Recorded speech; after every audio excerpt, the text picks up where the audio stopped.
आइए सुनते हैं आज की कहानी जंगल की मोरनी। कुंवर सूर्य प्रताप सिंह रोजाना की तरह जल्दी उठे, तैयार हुए और शिकार पर निकल पड़े। सूर्य प्रताप सिंह का ये रोजाना का हाल देखकर महारानी को अच्छा नहीं लग रहा था। वे चाहती थी कि कुंवर ने शिक्षा दीक्षा प्राप्त कर ली है, जवान हो गया है, अब कोई अच्छी लड़की देखकर शादी कर लेनी चाहिए। लेकिन जब कभी भी सूर्य प्रताप के सामने महारानी विवाह की बात चलाती तो सूर्य प्रताप उसे हंसी में टालकर निकल जाता। सूर्य प्रताप एक दिन आखेट की तलाश में गहरे जंगल में जा पहुंचा। वहां उन्होंने चारों तरफ चक्कर लगाया और एक सुनहरे हिरण पर उसकी निगाह जा टिकी। अपना धनुष बाण लेकर सूर्य प्रताप उसका शिकार करने के लिए निशाना साध कर एक पेड़ के नीचे छिपकर खड़ा हो गया। जैसे ही हिरण उसके सामने से गुजरा, सूर्य प्रताप ने अपना बाण छोड़ दिया। लेकिन ये क्या, बाण तो सीधा एक लड़की के पैर में जा लगा और वो चिल्लाती हुई जमीन पर जा गिरी। सूर्य प्रताप तेजी से आगे बढ़ा और जाकर लड़की को संभाला। पूछने लगा, तुम्हें अधिक गहरी चोट तो नहीं लगी है? लेकिन लड़की बोलने की स्थिति में नहीं थी। काफी खून बह चुका था। राजकुमार ने अपने कमर में बंधा हुआ रेशमी पट्टा खोला और उसे तुरंत चीरकर दो टुकड़े किए, फिर कसकर लड़की के पैर पर पट्टा बांधा और अपने कंधे पर उठाकर घोड़े पर ला बिठाया। तब तक लड़की को थोड़ा होश आ गया था। लड़की ने अपने आप को अजीब सी हालत में देखा और पाया कि वो एक अजनबी की गोद में लेटी हुई है। वो हड़बड़ाकर घोड़े से कूद गई। राजकुमार ने घोड़ा तुरंत रोक दिया। पूछा, तुम्हें सहायता की आवश्यकता है? मैं तुम्हारा उपचार करवाकर तुम्हें तुम्हारे घर छोड़ दूंगा।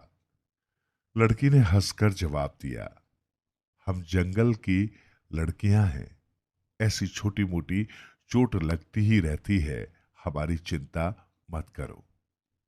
क्या आपको पता है मुझे ये चोट क्यों लगी? राजकुमार ने इनकार में गर्दन हिला दी। लड़की बोली, मैंने तुम्हें एक गर्भवती हिरनी पर तीर चलाते देख लिया था, तभी मैं उसकी जान बचाने के लिए बीच में कूद पड़ी। तुम ही बताओ, जिस हिरनी की कोख में एक नन्ही सी जान पल रही हो, यदि तुम उसका शिकार कर लेते तो तुम्हें एक नहीं दो दो पाप एक साथ भुगतने पड़ते। राजकुमार को बड़ा आश्चर्य हुआ। उसने पूछा, तुम मेरे लिए इतने चिंतित क्यों हो? कल्पना करो, यदि ये बाण तुम्हारे सीने में लग गया होता तो क्या होता? राजकुमार की बात सुनकर लड़की ने हिरनी की तरह छलांग लगाते हुए कहा, हम जंगल की मोरनी हैं। यहां हमारी जान की कीमत यही है कि हम बस एक दूसरे की जान की रक्षा करें। यही हमारी सबसे बड़ी कमाई है। इतना कहकर लड़की हवा में छूमंतर हो गई। राजकुमार को अब कुछ नहीं दिखाई देता था। वो दिन रात उस लड़की की खोज में ही लगा रहता था। अंत में एक दिन घने जंगल में उसका घोड़ा एक गड्ढे में गिर जाने के कारण वहीं पर रुककर खड़ा हो गया। राजकुमार ने घोड़े को विश्राम देने के लिए पास में एक पेड़ के साथ बांध दिया और इधर उधर टहलने लगा। थोड़ी देर में सामने से वही लड़की आती हुई दिखाई दी। राजकुमार उसको देखते ही प्रसन्न हो गया। सूर्य प्रताप ने उसका रास्ता रोकते हुए कहा, तुम मुझे इस तरह छोड़कर नहीं जा सकती। लड़की बोली, राजकुमार, हम आदिवासी लड़कियां हैं, महलों में हमारा गुजारा नहीं हो सकता और जंगल में तुम नहीं रह सकते, तो तुम ही बताओ हमारी कैसे निभेगी। राजकुमार ने लड़की का हाथ कसकर पकड़ लिया और बोला, मुझे तुम्हारी सब शर्तें मंजूर है, लेकिन तुम मुझसे विवाह के लिए इनकार नहीं करोगी।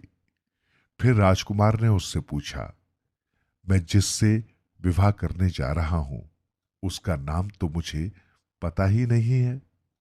लड़की बोली, मुझे किसी भी नाम से पुकार लो, वैसे जंगल में सब मुझे मोरनी कहते हैं। राजकुमार ने बाहों में उछालते हुए कहा, ये मोरनी तो बहुत प्यारी है।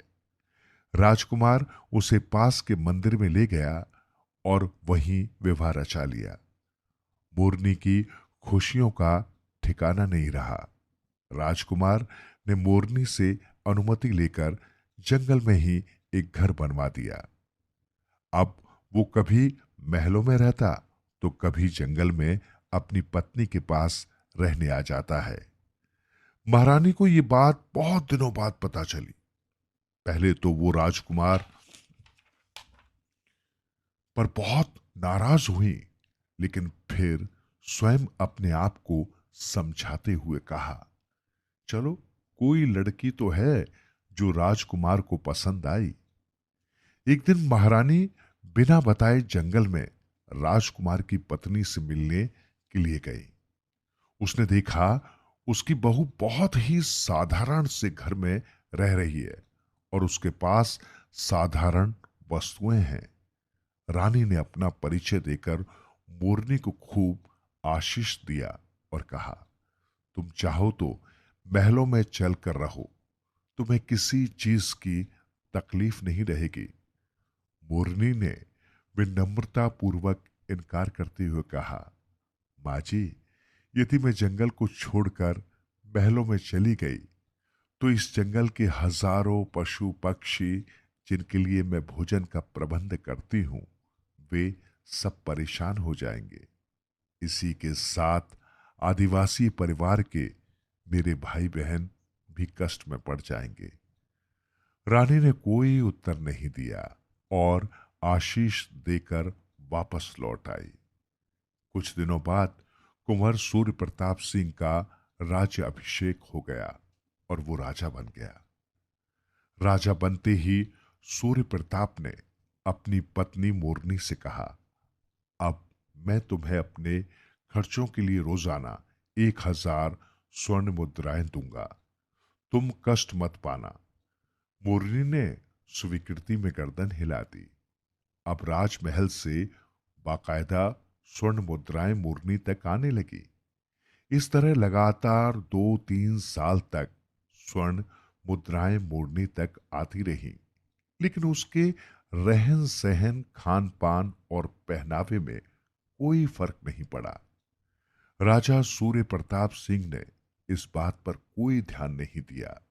वो अपनी पत्नी मोरनी से बहुत अधिक प्यार करता था, इसलिए जब भी वे दोनों मिलते बस अपने आप में खो जाते थे। मोरनी भी राजा को जंगल के मीठे फल, गाय का दूध और ऐसी ही खाद्य पदार्थों से स्वागत करती थी। एक दिन राजमाता चोरी छुपे अपनी बहू के हाल देखने के लिए जंगल में पहुंची। उन्हें यह देखकर घोर आश्चर्य हुआ कि सूर्य प्रताप की पत्नी की दशा में कोई सुधार नहीं हुआ।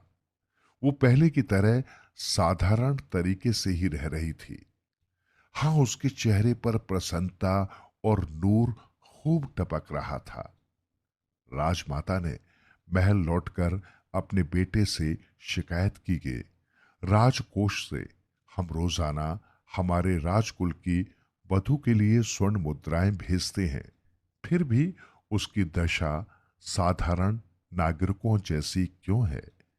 क्या वो उस धन का प्रयोग करना नहीं जानती या कोई और बात है? राजा सूर्य प्रताप सिंह मुस्कुरा उठे। उन्होंने कहा, राजमाता, कल प्रातःकाल मैं आपको जंगल लेकर चलूंगा।